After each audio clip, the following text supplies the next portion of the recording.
Well, the first one is, of course, citizens.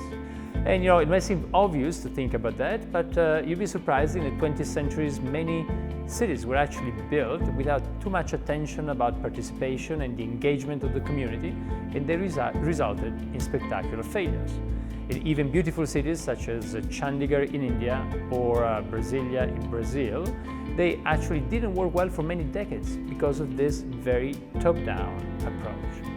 And the second thing that's very important is to look at the local conditions and the environmental conditions. Think about the wind, sun, about nature, all of that. Sometimes it's forgotten. Think about Dubai. It's a city where you got buildings that could have been built in Toronto. They don't pay attention to the local climatic conditions. I think that's also very important. So a lot of the cities we admire today were actually shaped by the pressures of nature and climate. And the third thing is something more recent. But today we cannot do a good city if we ignore technology.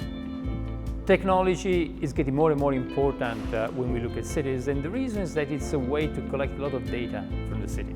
Technology means big data, means artificial intelligence, means understanding dimensions of the city we couldn't see 10, 20, 30 years ago. Today we can really look not only at the physical city, but also at the life in real time that happens inside. And that's an incredible tool for designers in order to shape the city based on life that happens inside it. Somehow we could say that if in the past we've been designing, almost prêt-à-porter, imagining that many people will have to fit in that space, today architecture can become much more responsive, also tailor-made, really because of this knowledge we have through big data. Cities emerged around 10,000 years ago really to bring humanity together. Shakespeare says, what is a city but the people? It's about the community. It's about bringing us together. At the same time, cities all the time have created ghettos. In the past, we had many, many physical ghettos. Today, there are less physical ghettos in our cities. Yes, there's still few of them around the world, but there's a lot of invisible ones.